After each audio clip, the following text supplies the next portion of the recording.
자, 이번 영상에 이제 본론으로 들어가서 말씀을 드리면, 어저께 영상에서 이제 코인베이스 커스터디 서비스에 관해서 이제 살짝만 말씀드렸는데, 오늘은 구체적인 사항에 관해서 이제 말씀을 드릴게요. 자, 인스티튜션이라고 여기 써 있는데, 이게 이제 기관 투자가들을 위한 암호자산 양육 서비스거든요. 이게 한글로 해석을 했을 때. 자, 그래서 이게 어떤 거냐?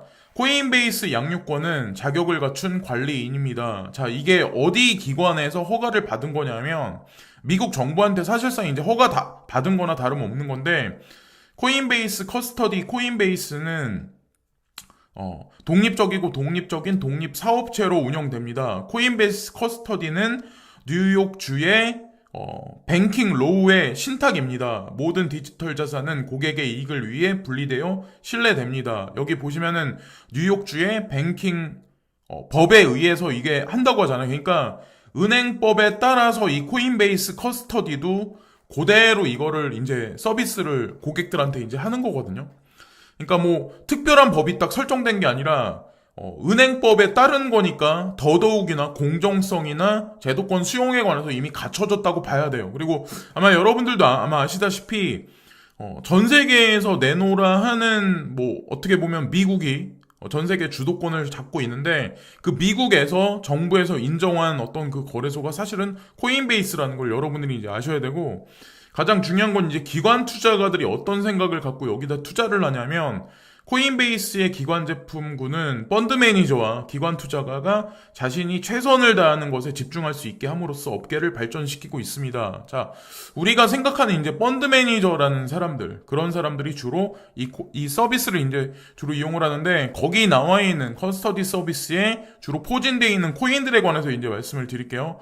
비트코인, 이더리움, XRP 이 3대장은 뭐 물론 기본적으로 들어가고, 그 외에 비트코인 캐시, 이오스, 라이트코인, 테조스, 스텔라, 루멘 있고, 체인링크, 이더리움 클래식, 지캐시 있고, 메이커, 그리고 베이직 어텐션 토큰, USD 코인, USDC죠 일명, 그리고 알고 랜드가 있고, 제로엑스, 그리고 오미세고, 다이, 스테이블 코인 있고, 호라이젠 있고, 디센틀랜드, 마나코인, 카이버 네트워크, 마틱 토큰, 그리고 골렘이라고 있어요. GNT라고 있고, 스토지, 누메리어, 그리고 뱅커 네트워크 토큰, 룸 네트워크, 시빅. 여기까지가 사실은 제가 오늘 영상에서 말씀드리는 주요한 어떤 이런 코인들이고, 저는 솔직히 이게 기준, 뭐, 이게 너가 말하는 이 기준이라고 이제 저한테 질문하실 분이 있겠지만, 저는 이게 기준이라고 생각하거든요. 왜? 기관 투자가들이 여기 개입이 돼서,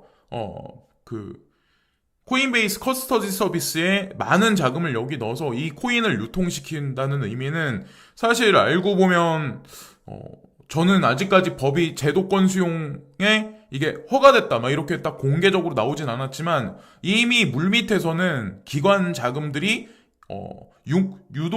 유동적으로 이제 움직이는 그 어떤 그 코인들이 여기 나와 있는 코인들이라고 생각을 하거든요. 자, 그래서 이게 제한이 있어요. 우리 같은 개인들이 접근하기에 약간 눈높이가 좀 살짝 높아.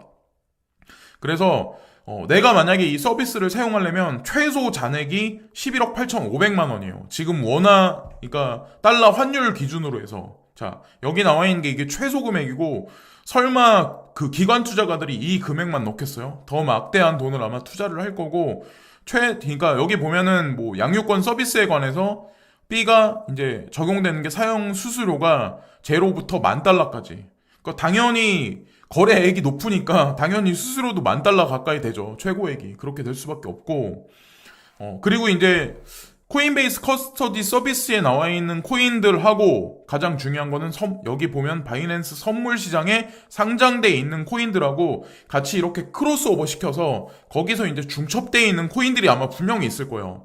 그런 코인들 같은 경우는 더더욱이나 앞으로 시세 분출이 일어날 확률이 높은 코인이라고 우리가 봐야 되지 않을까라고 이제 생각을 하거든요. 자, 그래서 많은 암호화폐 유튜버들이 있어요. 해외도 있고 국내에도 있고 많은 암호화폐 유튜버들이 있는데, 각자 견해도 틀리고 의견도 분명히 틀려. 그건 또 사실이고 사람이기 때문에. 근데 중요한 건 여러분들이 간과하지 말아야 되는 게 뭐냐면, 사람이기 때문에 내피셜을 얘기를 한단 말이에요. 그 사람이 가지고 있는 고정관념, 그리고 그 사람이 고정관념을 가지고 있는 사람이 조작된 뉴스를 보고 판단을 내려서 뇌피셜을 여러분들한테 또 전달을 해.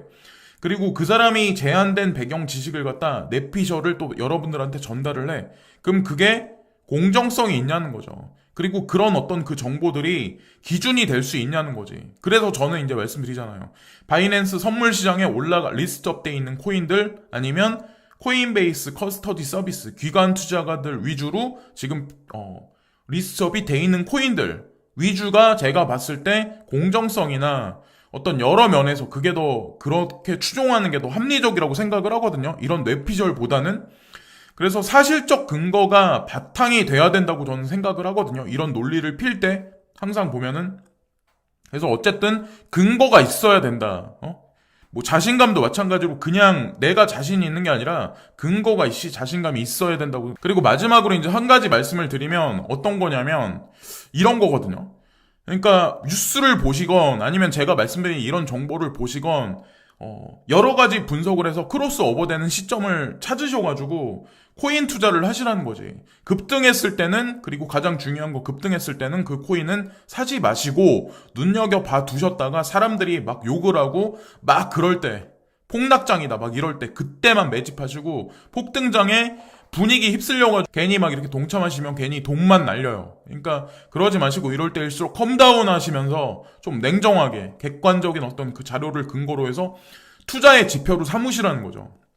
그래서 오늘도 이런저런 말씀을 드렸는데 제 개인적인 생각이 너무 많이 들어간 게 아닐까라고 이제 조심스럽게 이제 저도 우려를 하는데 이번 영상은 이것으로 마치겠습니다. 잘들 이 홈페이지 사이트로 잘들 살펴보시고 모든 것을 다 객관적인 분석에 의해서 결론 도출하셔야 된다는 거죠. 주체적으로 마지막 결정하시고. 지금까지 찰리브라운이었고요. 오늘도 시청해주신 모든 분들께 감사드리고 구독과 좋아요 끝으로 부탁드립니다. 감사합니다.